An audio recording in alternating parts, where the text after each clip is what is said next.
Hi, everyone. For those who don't know me, I am Tom Malingo. I am one of the co-founders of Brandjectory, along with my lovely wife, Susan Bryanton. For those who don't know Brandjectory, before we get into having Melissa here and thanking her for being here, which we'll do again, I want to tell you just a moment about Brandjectory. Brandjectory is a platform that provides emerging brands the opportunity for education on CPG and the chance to meet, engage, and work with both industry investors and industry experts like Melissa right here in webinars and in Orbit sessions, which is our mentoring program, and a series of monthly meetings where we do founder investor meetups. We do classroom sessions around capital raising and legal issues, and provide a lot of webinars like this and practice pitch sessions. That's everything we do on a regular basis. There's about 100 brands that participate in Brandjectory, and we have hundreds of industry experts and investors in our network. And we have services to connect people like yourself, if you're in the emerging CPG world, to CPG investors. Our network is only CPG investors, so we're not like a crowdfunding site that has investors from everywhere. We actually have CPG professionals who are part of our investor network, and our role is to try to prepare you for that fundraising effort, help you understand how to navigate it, and give you the opportunity to best build your business and to connect with as many investors as possible through our meetings and through the other services we provide. So with that, our goal in all these sessions is to deliver a discussion on a topic that we believe everybody would be interested in learning about.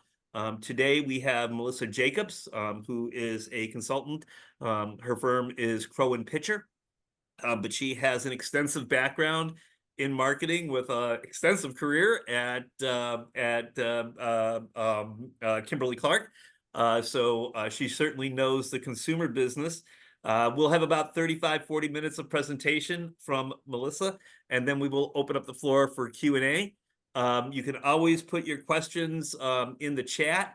Please keep yourself on mute if you're not a speaker, but you can always put your questions in the chat box. I will monitor it and keep everyone posted and ask those questions as they come in if they're pertinent to the topic at hand. Otherwise, we'll wait till the end and we'll make sure we get to those questions first.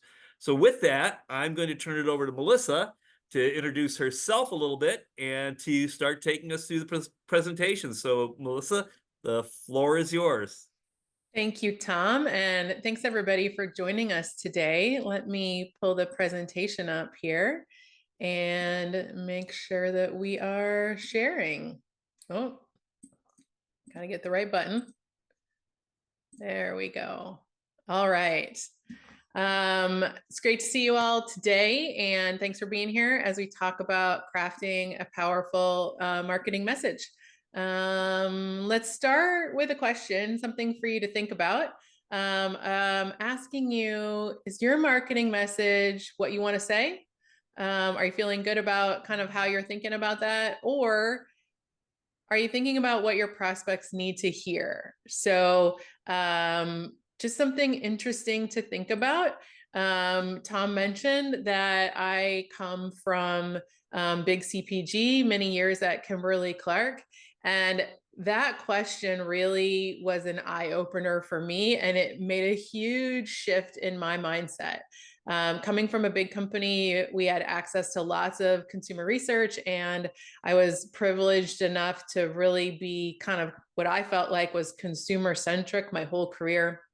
And about 5 years ago, I was leading brand strategy and innovation for the Kleenex brand and working with an external design firm we'd brought in to work with us.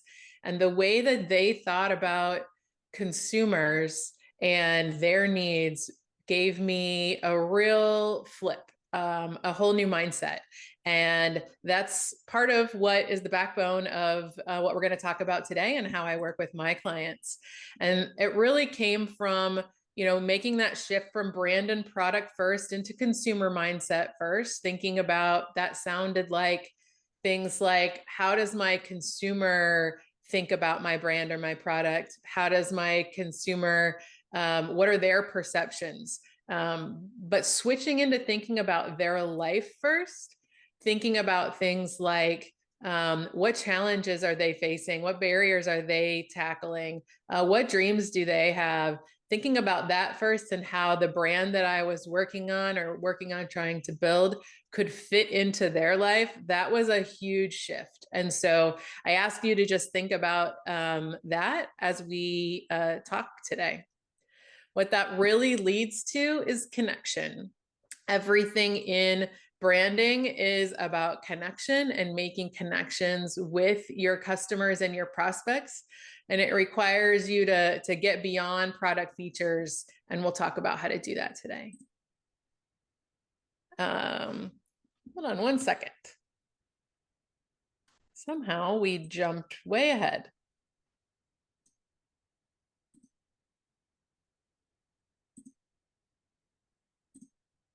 Let's go to this slide, not one way at the end of the deck. So just a little bit of introduction about myself. As Tom mentioned, my company is called Crow and Pitcher. I am the CEO and lead strategist. My background is many years at Kimberly-Clark, working on in marketing and strategy and innovation roles on brands like Kleenex and You by Kotex. And now I get to spend my time leveraging all the things that I learned in big business, helping small and medium-sized businesses have access to the same types of tools and mindsets and resources and thinking that the big guys do with my company, which is both a brand strategy and insights consultancy.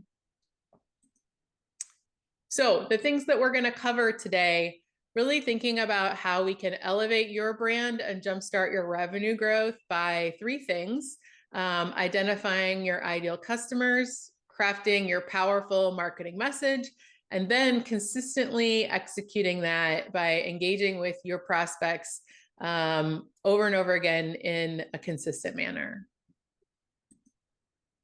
I've got this slide in a couple of times in the deck. Tom and I, when we first met, he talked about how one of the things that is often fun for participants and helpful to hear is some of the pitfalls and ways that we get pushed off course, both by the big brands and small brands alike. So this is a signal that we're going to talk a little bit about some of my favorite pitfalls. Right here off the bat, I want to talk about a pitfall that I've seen over and over again, big businesses, small businesses alike, which is trying to be everything to everyone, trying to get as many consumers as possible right out of the gate, having them come from anywhere, as opposed to really focusing in and narrowing in your message and your pitch and really honing in on those people who need your product or service the most. It's really prevalent in big business. When you've already got a big business, it's hard to start small and grow a business. So this is actually a place where smaller businesses and startups have a huge advantage. This is some fancy language called the law of diffusion of innovation, but it explains why it's important to focus on those smaller parts of the market first, not only, but first.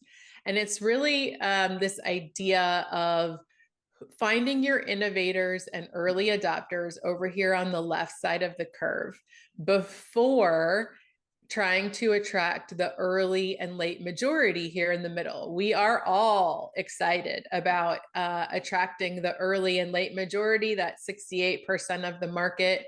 But the reality is they won't adopt a new brand, a new product, a new part of a category until they see the innovators and early adopters go first. You can think of this, iPhone's a great example here, or even just smartphone in general. The innovators and the early adopters waited in line, were the first to get these types of products when they were new. And the early majority needed to see people do that, needed to see them start to be more prevalent in their life with those people who are the early adopters going first before they were ready to adopt. If you try to adopt the early majority right out of the gate, that's a recipe for never getting off the ground in the first place. And the laggards, They're always going to be there. These are the folks that are still wishing we had rotary phones. But of course, innovation moves on. They'll come along eventually. So let's talk about a couple of brands and put this into practice. One brand that is making these types of claims, using this type of language in their messaging, is talking about soda being back, offering a product that is better for you, having mouth-watering flavors, including prebiotics, 5 grams of sugar or less. This is the brand Poppy that maybe you've heard of. Certainly they are growing and growing rapidly. They're talking to people who maybe have walked away from drinking soda in their life, or are wanting to walk away from drinking soda for wellness benefits. And they're really talking about how much flavor Poppy offers, and it having some wellness benefits as well, being a better for you option. I would argue that Poppy has entered this early majority part of the innovation curve. They had a Super Bowl ad this year. It's becoming more and more and more prevalent. They're getting a lot more shelf space. And they've really been growing. And so these are the types of things that you start to see as brands kind of cross that tipping point. And they're starting to talk to a large group of people who, soda drinkers and people who may have given up soda in the past. Let's talk about a different brand, same category. This brand is talking about relieving bloating, supporting weight loss, homeopathic detox, much more medical sounding, really leaning into the wellness pieces. They're talking about including apple cider vinegar and really being an apple cider vinegar based drink. The best tasting version of apple cider vinegar than you can get, but really leaning into that health and wellness space. This is a brand called Mother that is, in fact, specifically calling itself an infused apple cider vinegar beverage. This brand is kind of positioning itself more narrow, and I would argue is more on this early innovator side of the curve. Maybe you've heard of this brand, maybe you haven't. If you have heard of it, you probably know what I'm going to say next. Mother is actually an earlier version of Poppy. It's the same company. It's the same product. They actually entered into their rebranding efforts because they couldn't trademark the name Mother. But in the process of doing that, they also took a big shift into a different positioning. Now, that has really helped them move up that curve. So if you think about what that means for their category from an innovation perspective, connecting with your majority might look and feel a little different than connecting with the early adopters and innovators. And why do I bring this up now?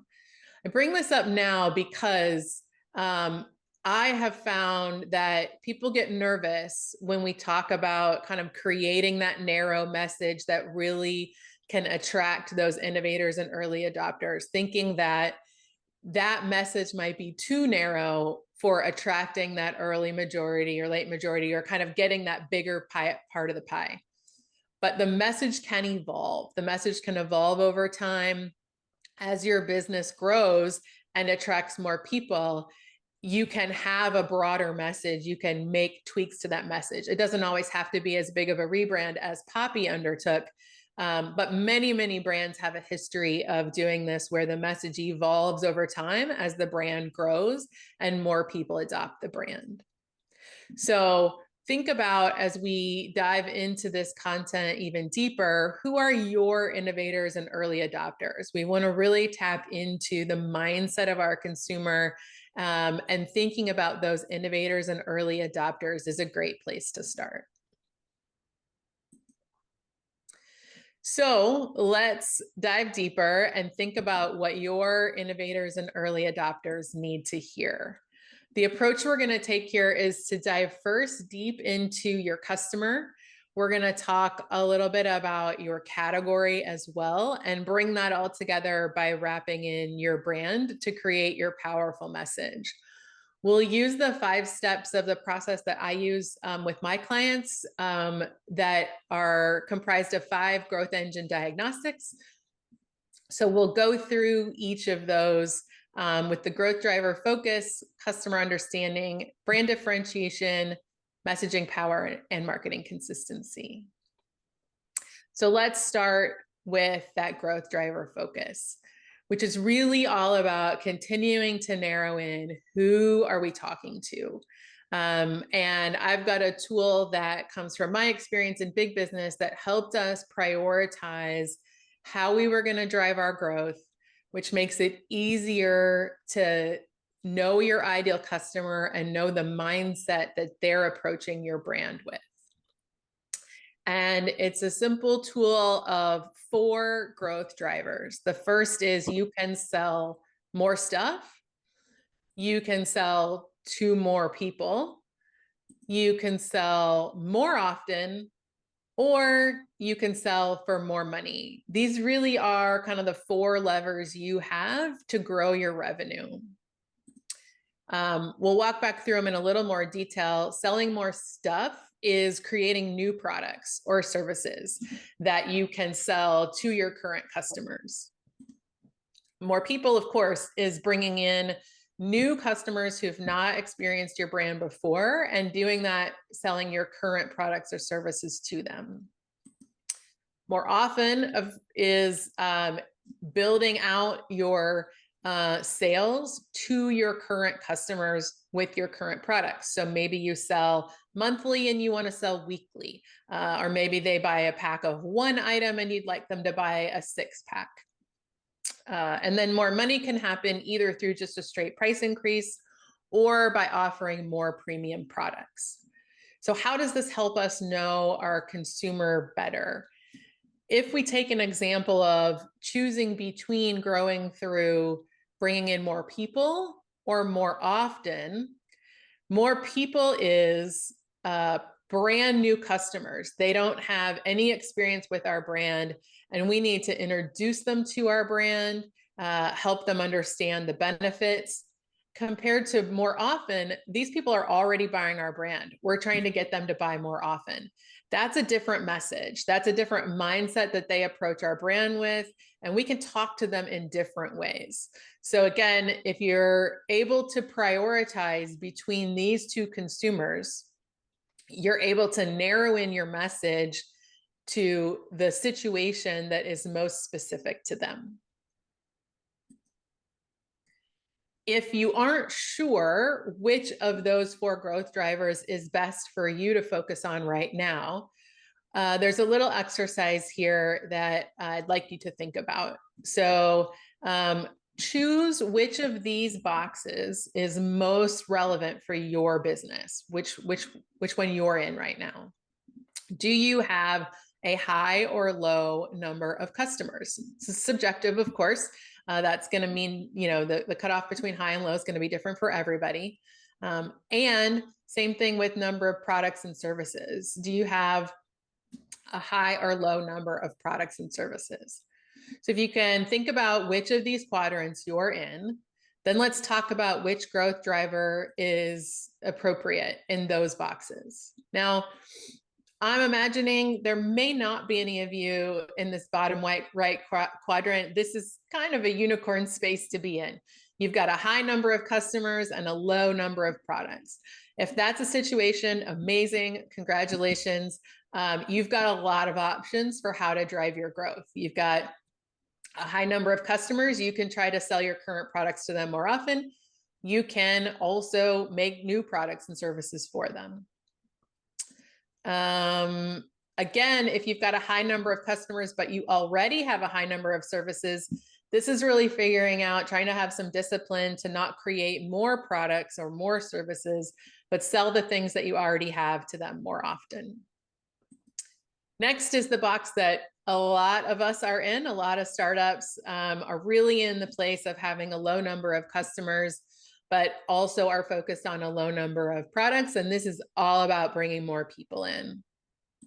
And finally, if you are in a low number of customers, but you've already got kind of a proliferation of products or services, again, focusing on more people is a great approach here.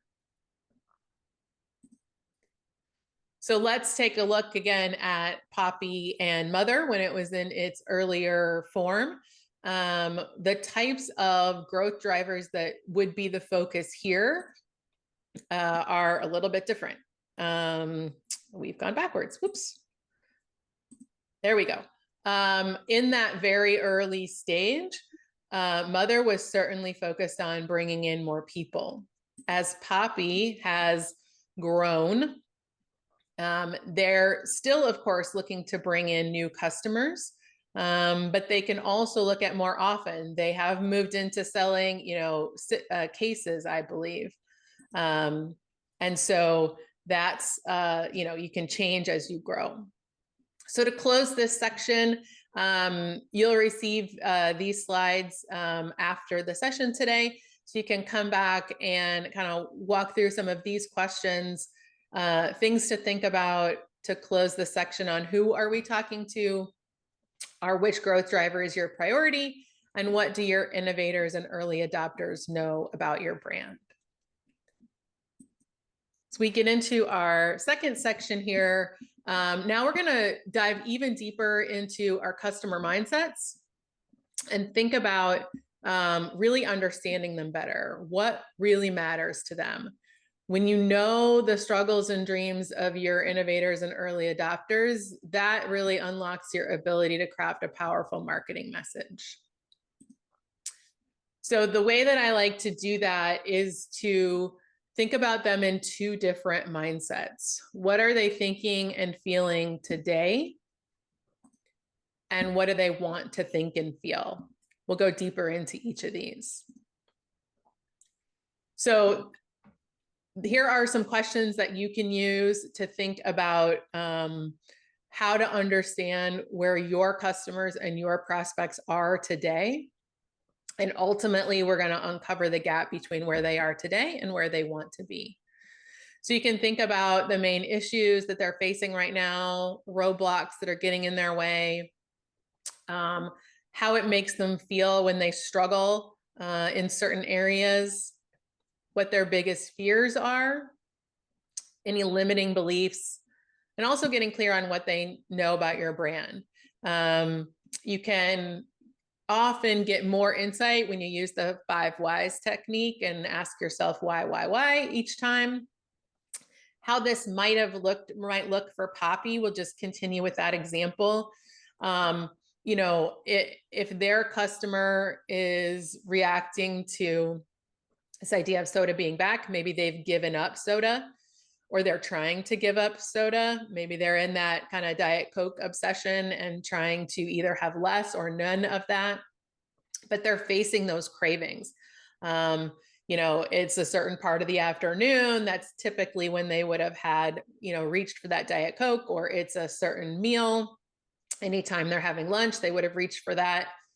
Poppy can come in and offer them a different experience, help them overcome those cravings. Thinking about what they want to feel. So then now you're thinking about this future state and what they desire. So what do they want to think about themselves or be able to accomplish?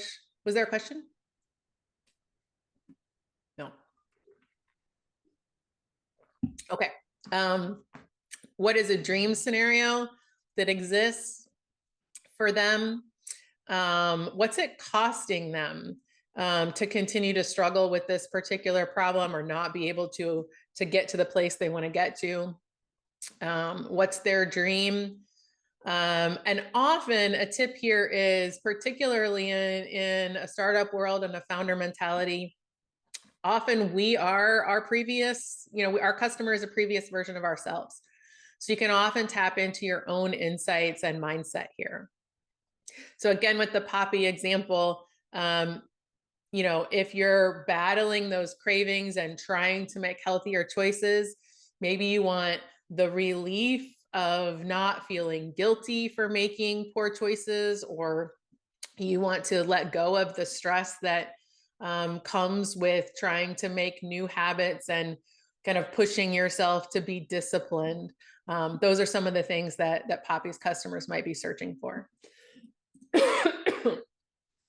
So again, we've talked about on the right side here some things that Poppy's customers might have been thinking about.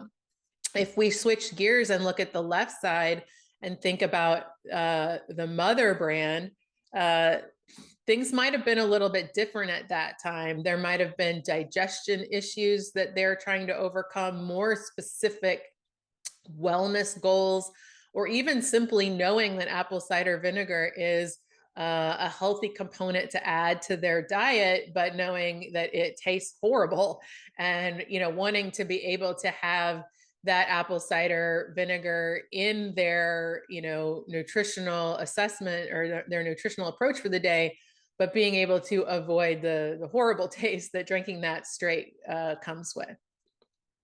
So they were leaning into different types of consumer challenges and consumer mindsets with the same base product, just depending on where they're at in their growth curve and how they want to position the brand at any given time. So the summary for this section then, again, writing down what matters to them and finding that gap between where your customers and prospects are today, again, with their thoughts and feelings and what's happening in their life that, of course, relates to your product, compared to where they want to get to. Okay, now we're going to pivot a little bit and talk about your category and differentiating within your category. This is really all about how you can uniquely serve your customers and prospects. And carving out a unique position makes it easier for your customers to say yes. So in this section, I like to use a competitive landscape tool where you map your category on 2 variables. And again, all quadrants of this competitive landscape can play a role in the market. There is no good quadrant or bad quadrant, as long as customer demand exists. So we'll do a quick example here of the body wash category. In this case, the variables I've chosen are pricing, lower and higher pricing, and benefits, more benefits or features versus lower benefits or features, fewer, being more focused. Different brands play in different quadrants, again, and none are right or wrong. Got some big familiar brands like Olay and Dove that are priced a little bit on the higher side, but offer tons of features, more elevated benefits, lots of flavors, quote flavors, scents. Similarly, also up above the middle line here, you've got Suave and Dial that when you're in that aisle, you can see tons of different scents and varieties to choose from, but they're at a bit of a lower price point. There's consumers looking for that kind of high level of scent and variety, but they, have different price points that they want to shop at. Therefore, both of these quadrants have a role in the market. Similarly, on the lower benefits and features side, you've got Aveeno on the more natural space with kind of a much more narrow set of offerings, and Johnson's as well in kind of the gentle baby focus space. So there are, again, there's a different role here for each quadrant in the category, but mapping this out for your category allows you to see either where your brand is currently playing or where you would like it to play.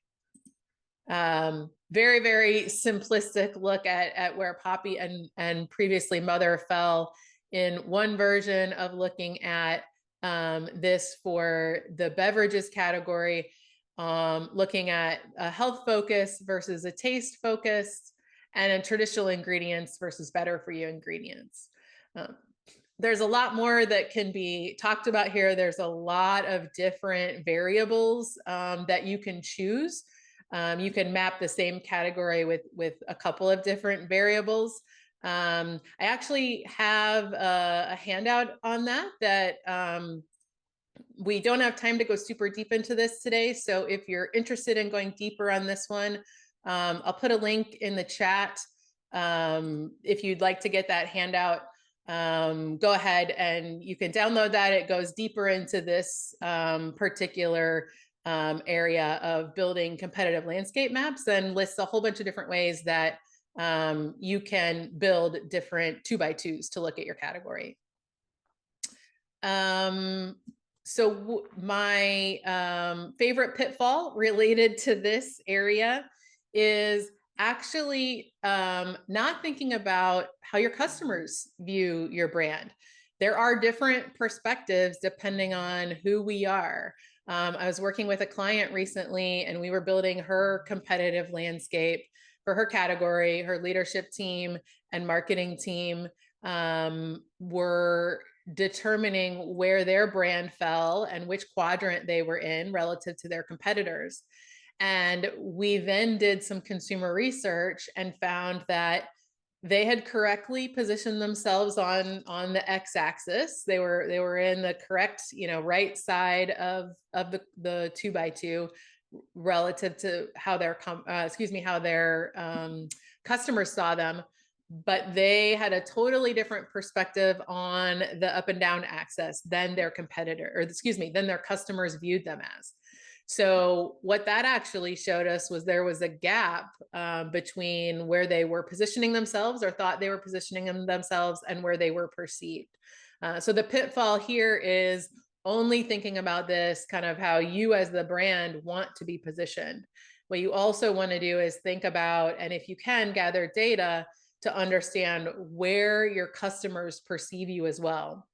And oftentimes it's okay to have two spots on that competitive landscape for your brand. One, where you're positioning today or where you're perceived today, where you'd like to get to and where you are. So just something to keep in mind there. So to wrap up this section on your competition, really thinking about how you can uniquely serve your customers in your market. How do people perceive your brand, and what we'll get now into what messaging closes that gap. So now we're going to move into bringing all of those kind of insightful pieces together and how you craft that powerful marketing message. So really, I said this at the beginning, but to reiterate again, connecting with your prospects on an emotional level is what this is really all about, creating positive associations with your brand. And the way that you do that is to look for that intersection between the pieces that we've just looked at.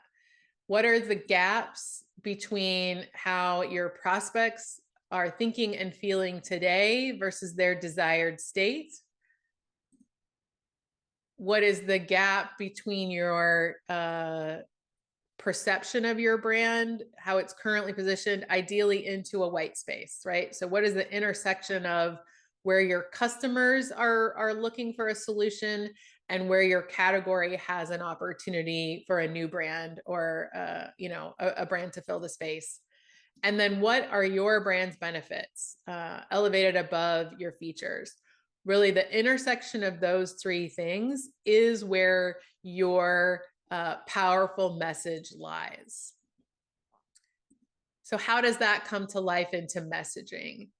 Again, crafting those messages that prioritize what your ideal customers need to hear over what you want to say. When you look for the intersections of the pieces we talked about on the previous slide, that puts you in the space of prioritizing what your ideal customers need to hear. So the first thing that you want to do is relate to them, show that you get it by understanding where they are today. The second is influencing them by showing them a different future, showing them the outcome that they want, but they currently don't have. And third is connecting through your proof points that your brand can deliver the outcome they desire, leading with benefits and using features to support. We'll go back to Poppi for an example of what that looks like. This is on their website in the Why Poppi section. Soda's back. We're bringing soda back. The twist, it's better for you this time. No more hiding cans in the bottom of your recycling bin or sipping sparkling water with your burger and fries. You deserve that mouth-watering swirl of flavors and bubbles without feeling bad about it. Get all the soda feels with 5 grams of sugar and 25 calories or less and prebiotics. Remember, cravings aren't a crime, people. It's time to love soda again, like right now. So they're relating here, showing that they understand that their customer might be hiding cans of soda in the bottom of their recycling bin, not wanting to admit that they're still giving into those cravings. They're having water with burgers and fries, and just not having the experience that they want, and they're having those cravings.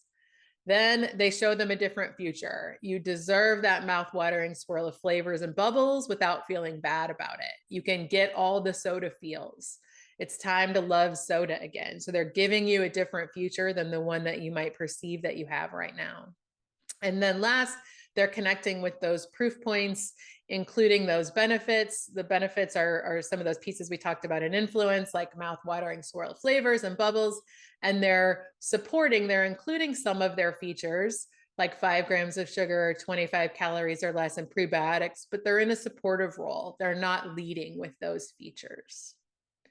So hopefully you can see how leveraging those consumer insights, what their customers dealing with today, what they want, and the unique role that Poppi can play or is playing in the category comes to life in this messaging that really is contributing and connecting with their consumers by putting all of those pieces together. There's another one here. I won't read all of it to you, but it goes a little bit deeper into Allison Ellsworth, the founder's personal experience. So some of those personal experience pieces are coming in here. And I will tell you that during their Shark Tank pitch, when they were the mother brand, they went much deeper into this and much more into kind of the medical and wellness side, again, based on how they were positioning at that time.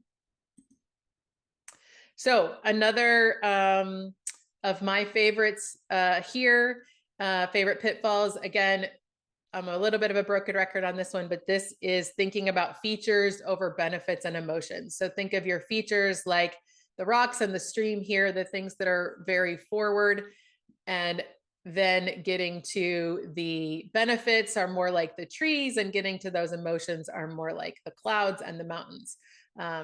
You know, even big brands struggle to do this as well. This is that summary of this section. You can again go back and use this to work through your powerful message. I'm going to quickly hit consistently engaging with your prospects, and then we'll open it up for questions. So the last section is really all about staying consistent. Consistent execution moves your prospects down that marketing funnel so you can earn their business. It takes a lot of repetition in order for people to really get your message to sink in and before a purchase will take place. So I recommend creating some brand guidelines and an execution checklist that can keep you on track and help you stay consistent over time. Coke is certainly the brand that is done this amazingly over decades and decades and decades. They haven't said the exact same thing. They haven't looked the exact same way, but they've kept the essence and kept consistency, and their brand equity is amazing as a result. One last pitfall here. This may be how you're feeling listening to me for 40 minutes, but also my pitfall here is that as a brand owner, as a marketing leader, we get bored with our message long before our customers do. So just be mindful of making change too quickly, because it does take time for that message to resonate. Again, this is a place where small businesses have an advantage over big businesses because there's fewer opinions at the table. So here's a way to wrap that up, and some questions for you to think about and some things for you to consider on that checklist, like making sure your benefits are leading and your features are supporting and you're getting that emotional language up front. So today we've covered elevating your brand and jumpstarting your revenue growth by looking at your ideal customers, crafting that powerful message, and consistently engaging with your prospects. And we've used a 5-step process to do that. And I hope that you've taken away something new that will help you grow your brand today. And a huge thank you from me to Tom and the Brandjectory team for bringing us all together today. I would love to take your questions and continue Okay. the conversation. Well, I'm going to start off a few questions here, and actually, you may want to leave your presentation up Okay. because it might just be useful. Okay, but I'd love to go to that. My first question is on the diffusion page. Okay.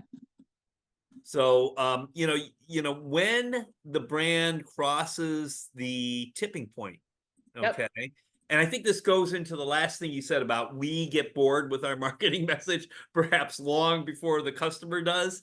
Yep. But when you're looking at that page, the diffusion page, I think you passed it there or you haven't, right? This is fine.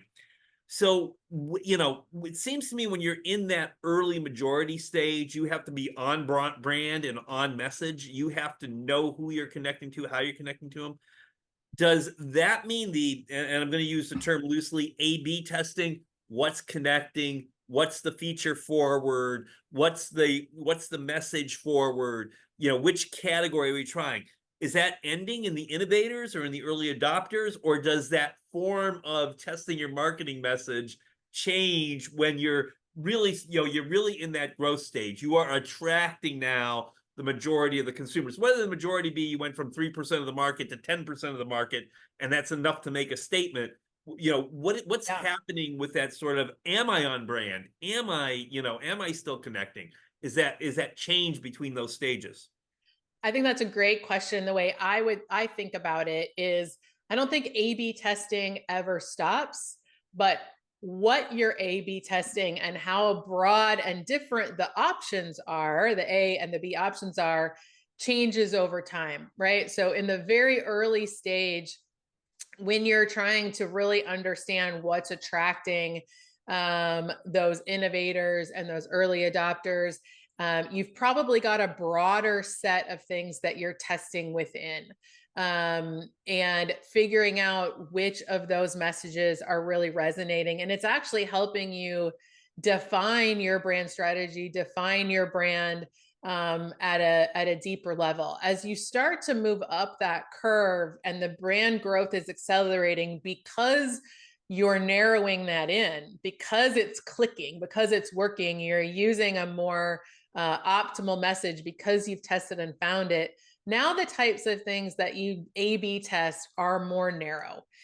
So you're testing maybe slight changes in language, slight, more narrow changes in visuals. So it's not that you ever really stop A/B testing, because again, Coke doesn't say the exact same thing that they've been saying 50 years ago. They continue to evolve, they continue to tweak, but they're not changing from, being about happiness and refreshment and living your life to wellness and whatever else the other options could be. So I think what you A/B test narrows up. Thank you. I appreciate that. And now, can we go to the growth drivers section? Yes. Yeah, right there. That's fine. So, most investors, especially in emerging brands, okay, they want to see two more people and more often before you sell more stuff. Okay. They want to understand, and you and I have talked about this, Melissa. They want to understand, who that consumer is, you're connecting with them, and they keep coming back. And they not only keep coming back, they're coming back in with a bigger purchase, a bigger basket, Yes. okay, each time. Yes. what's that? What do you say to a young brand who's like, oh, I've got a great, I'm going to make this up, peanut butter bar. I'm going to start introducing peanut butter in this or peanut butter in that, or I'm going to move from a peanut butter bar to a peanut butter smoothie. What do you say to that brand if they're in that early stage, knowing that investors are saying, wait a minute, wait a minute, wait a minute, before you start building out the platform, you need to be profitable and you need to be deep in the product you have? Yeah, amazing question. And small brands are faced with this, so are big brands. It's about discipline. And to me, limited resources. So, regardless of the size of your brand, you have a limited amount of time and energy and money. And all three of those things matter. In a big business, they might have more time and more energy and more money, but they got more people and they got bigger objectives as well. So everybody feels like they have a limited amount of time, energy, and money. And frankly, those things are not unlimited, right?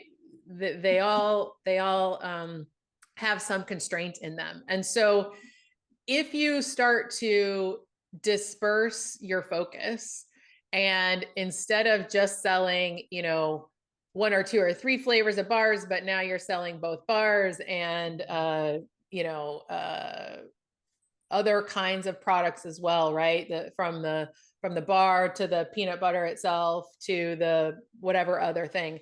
That means that every piece that you're trying to grow is getting less of your time, less of your energy, and less of your money. And so I think that it's a best practice to make sure that whatever you're focused on, as long as it has the potential, right? Sometimes we have to pivot because the potential isn't there.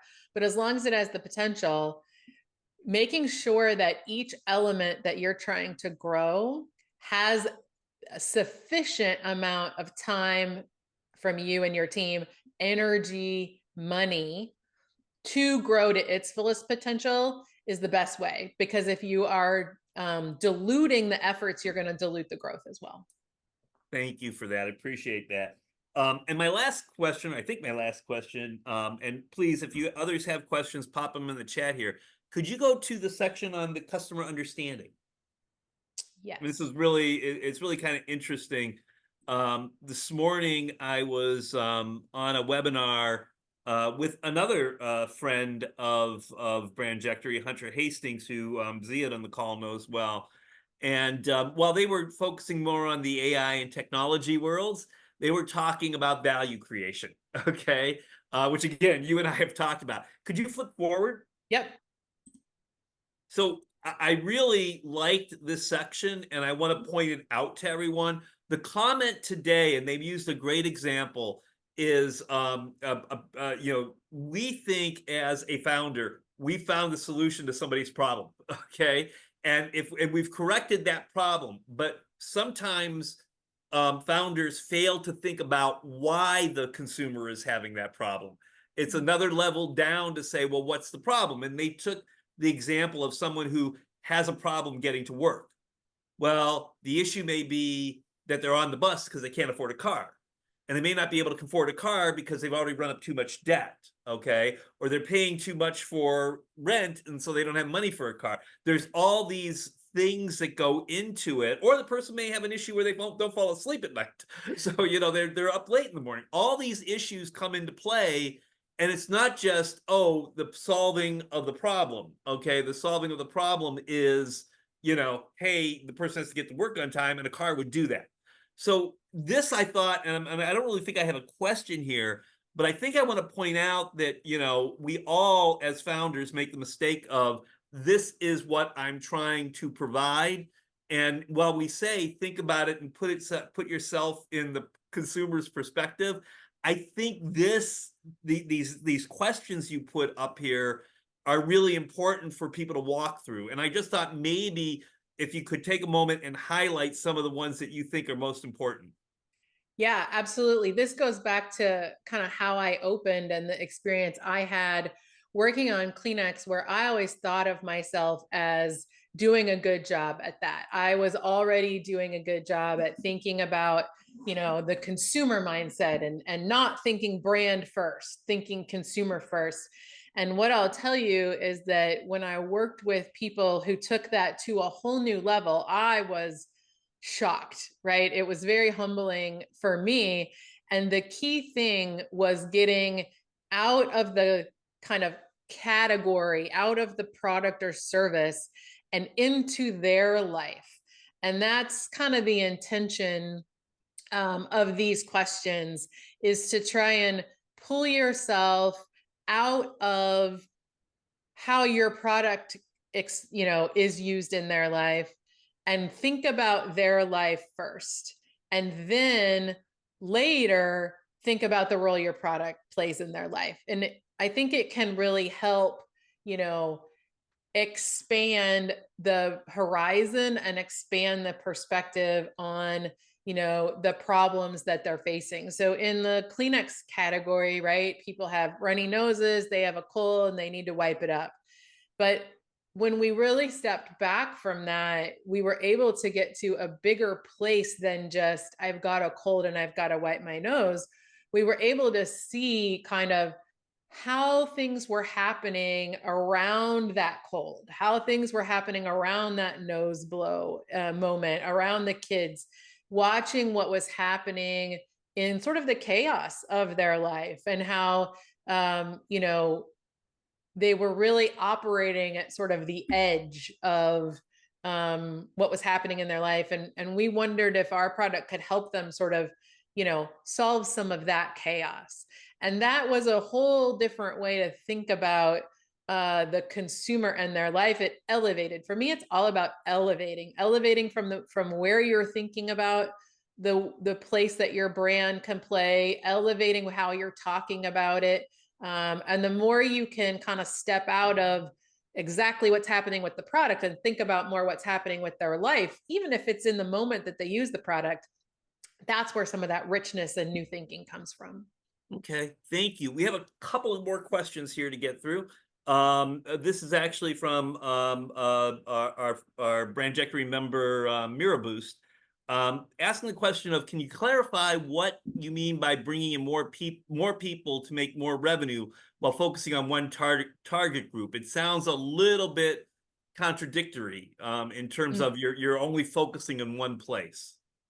Yeah. So what I mean by more people is like literally the exact individual people. So if you think about ways that a business can grow, you can either bring more individuals in, people who've never bought before are buying now, even within a single target group, right? Unless you've maxed that out and you've literally captured all the people in that target group, then of course it's time to move on to a different growth driver. But focusing on growing by more people is about, taking the people who like your product today, knowing who they are, what makes them tick, and finding more people like them to bring them in, rather than more often, as an example, is taking the literal individual people who are buying your products today and asking them to buy it more often and use it more often. Does that clarify? I think that helps. I've got one last question here. We have another question. Can you give, the Poppy example is great. Can you give another food and beverage brand that maybe one perhaps that made the tipping point and one that failed? Okay. Or didn't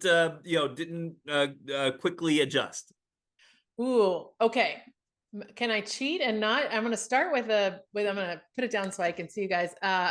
A brand that did this, that made the tipping point. It's not in food and beverage, but it's kind of in the wellness sort of space. Is the makeup brand Bare Minerals? If anybody knows them, they also had a similar shift from very, very early on when they were creating their new category. They talked all about kind of the mineral itself and how it applied and was different on the face, how you didn't have to wash it off before going to sleep, right? Really, really specific characteristics of the different type of makeup. Before then, as they went to mass market, they were able to broaden out their messaging. So that's another favorite example of mine that kind of followed that same trajectory of changing from very narrow to more broad. I think other maybe more back in the food and beverage space, what you're seeing with like protein bars right now, I think is another interesting thing. They continue to explode. There's a ton of different types of products, but they're all coming at it from different angles. So I don't know that I've got very exact specific brands. RX is one that took a very different approach Right. to how they're labeling and all the things that they leaned into. I think they've made that transition. Kind obviously is huge. And then there's a huge host of brands that are kind of fighting it out on the individual level space. They're all over TikTok. Everybody's got a slightly different angle. And even others in the protein world, like Devotion Nutrition, I think is starting to take a little bit of a bigger presence, at least on my feed on TikTok.